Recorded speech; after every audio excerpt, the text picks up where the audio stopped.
guys, it's Jimmy Smith, and you're listening for some reason to Pure EVil MMA.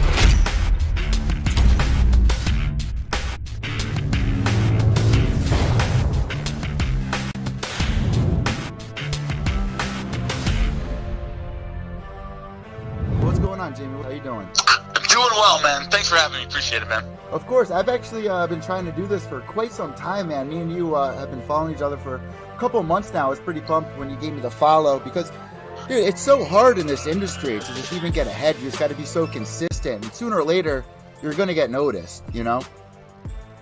It's true.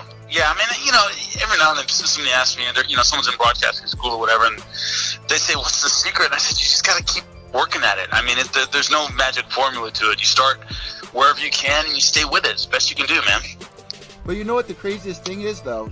This day and age, like, I went to broadcasting school. I was actually was on air when I was like 7 years old doing interviews with like Stone Cold Steve Austin here in Connecticut. But, you know, I was always told you need to go to school, you need to get a degree, you need to go to broadcast school. I went to broadcast school, I did all that. But with social media nowadays, people are able to just make a Facebook page, and it could be some of the best work you've even ever seen in your life that don't have a degree. It's these times are crazy. We're seeing a lot of people do, you know, follow in your steps and Joe Rogan's steps. So what is that like to see over the years? Man, you know, it's as the fan base has grown, and the one thing about MMA that's different from any other sport is it grew up with the internet, essentially. It's about the same age. They've advanced at the same time, so the fan base is really used to a different kind of media. They're used to a different kind of broadcaster. They're used to a different kind of, a different communication level for fans. You know, for boxing, that used to be a TV medium. You know, it took a while to catch up to the internet and stuff like that. The thing about MMA is the fans that watch it and are really hardcore about it grew up with the internet. They're that age. And so they don't see media the way other sports fans do. It's very interesting, man. And you know what? Like you were saying, it really grew up on the underground. Like MMA did grow up on the internet. That's where we were able to go and talk with other people because even around here still to this day, like you might find somebody that knows a little bit, but there's not many diehards if you go to a bar. And usually when the people are at the bar talking, you might get annoyed with some of the things that they say. But at the same time, like you could get annoyed, but it just shows how much our sport has really been growing over the years from starting at the internet to be able to go to Buffalo Wild Wings and hear other people's opinions. It's really, really cool.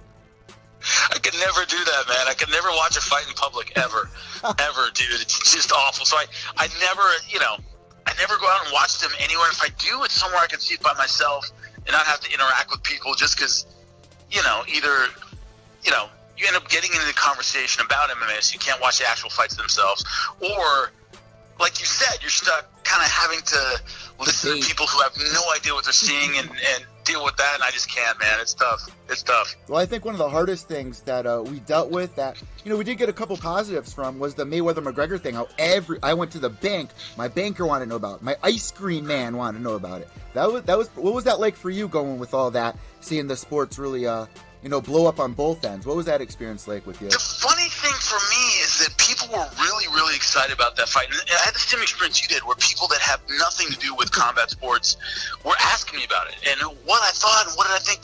But their point of view about the fight, to my way of thinking, was so skewed and so off, where I know a lot of people were betting on McGregor, and I said there doesn't have a snowball's chance in hell of actually beating Floyd Mayweather in a boxing match. And it was crazy. I ran into so many people that were like so passionate about the fight, but had a very limited understanding of how it was actually going to go and the odds that were actually involved. It was funny to me, man. It really was. How did you see that fight going? Because now people are even saying, before we move on, that we might even see a second one, which the first one was enough for me. I mean, iHeartRadio asked me to go on to talk with them the morning after. I was out in Martha's Vineyard enjoying vacation, and they go, we want to see McGregor back in boxing. I was just like, if you guys want to see what the actual hype is about, what all the excitement is being surrounded with Conor McGregor, you want to see him inside the cage, not inside the ring. At least, you know, right now, if you want to see his magic, check him out in the UFC.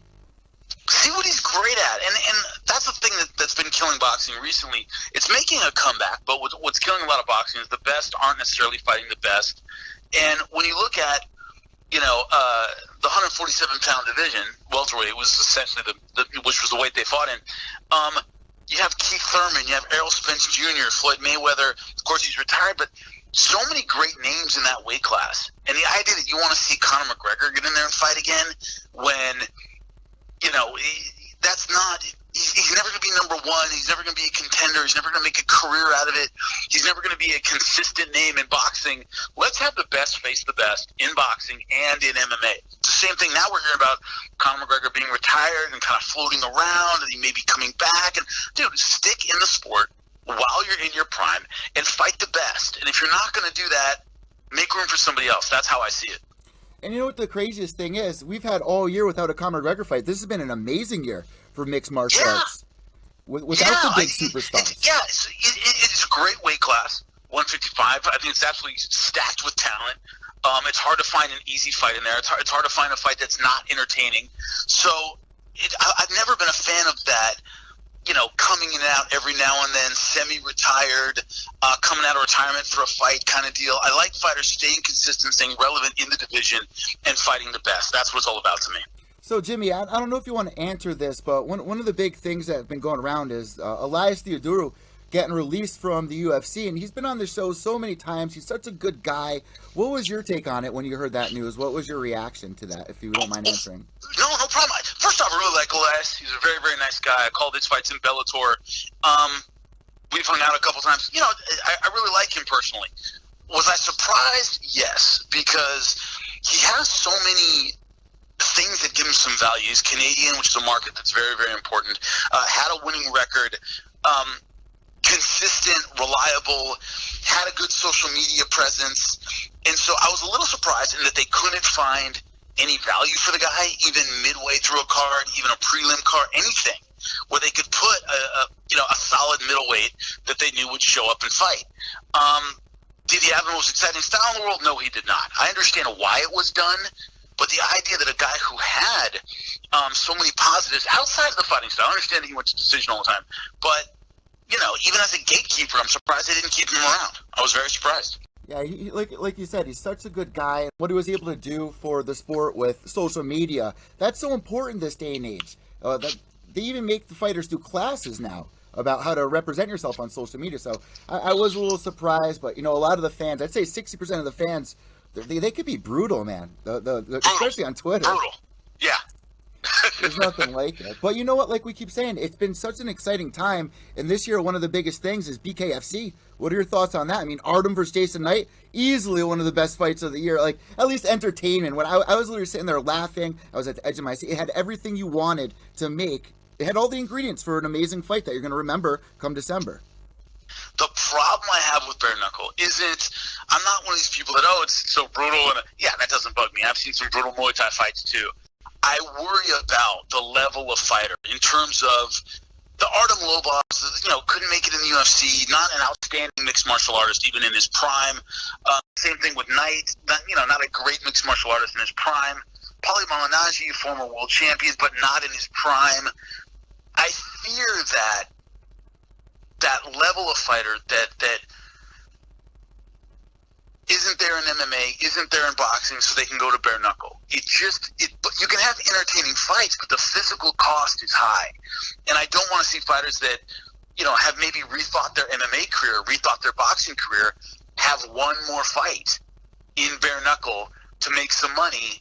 And, the physical cost is just too high for that. So it isn't the style of bare knuckle that bothers me, but the fact that a lot of these fighters, I think, shouldn't be fighting anymore. They're way past their prime.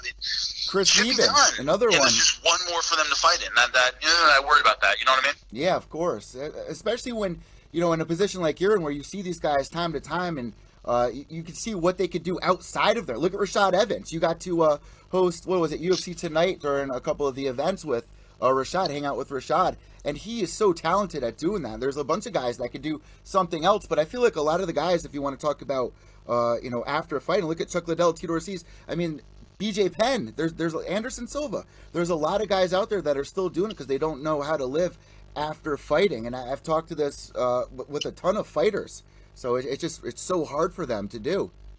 Really tough, man. And then BJ Penn's still fighting. He's a shadow of his former self.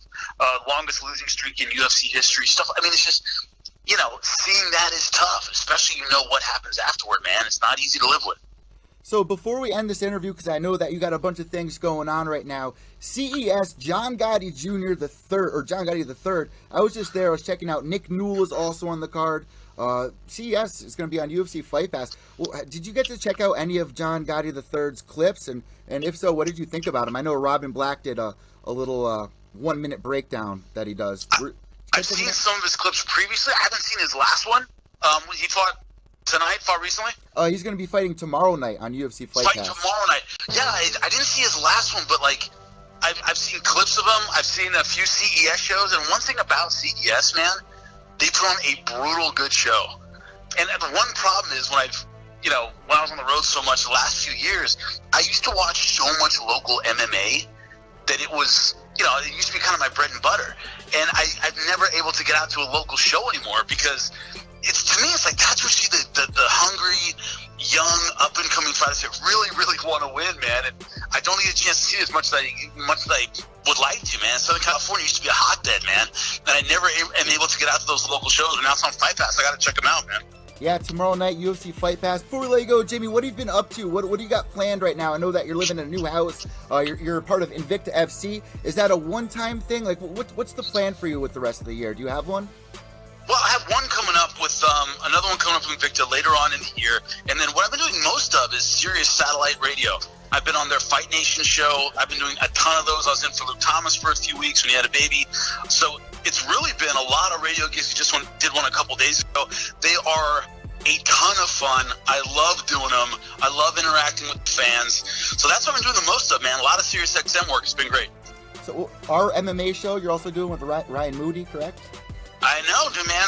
Taping one tonight. We do one before and after every big show. It's a lot of fun, man. Our MMA show. It's on iTunes. It's also on Podbean. We're getting on Spotify. It's been doing great.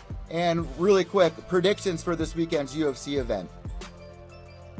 Well, I went with, in the main event, it's tough, Anthony Smith over Alexander Gustafsson. I just think he's fighting a little sharper right now than Gustafsson. I didn't like what I saw from Gustafsson against John Jones. It was a little flat. He didn't really pull the trigger as much as he should have. Anthony Smith lost, but I thought he gave it a better effort.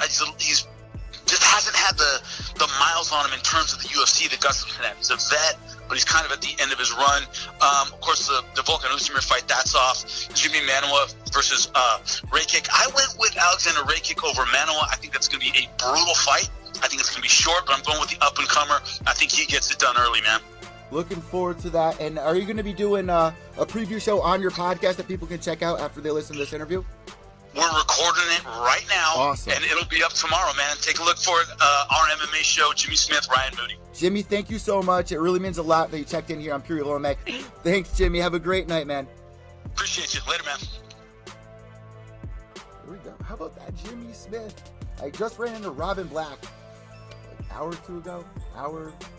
CES 56 going down. John Gotti the third is on this card. Nick Newell is on this card. Jessica Gostkowski's on this card. Pretty Boy Boyington is on this card. Is so stacked. I'm looking forward to it. Check it out tomorrow night, UFC Fight Pass. That does it for me, guys, here on Pure EVil MMA. Hope you enjoyed this little interview that we did with Jimmy Smith. Go check out his page as well. One of my go-to guys, man, for Bellator. Enjoying his journey. Went from Bellator to the UFC doing commentary. Then he was doing the UFC tonight. Amazing guy. Amazing job, and it's a shame that he didn't stick with the UFC, or things just didn't work out, because he's one of my favorites, just like Robin Black. You need those guys in the UFC. They are the faces of mixed martial arts.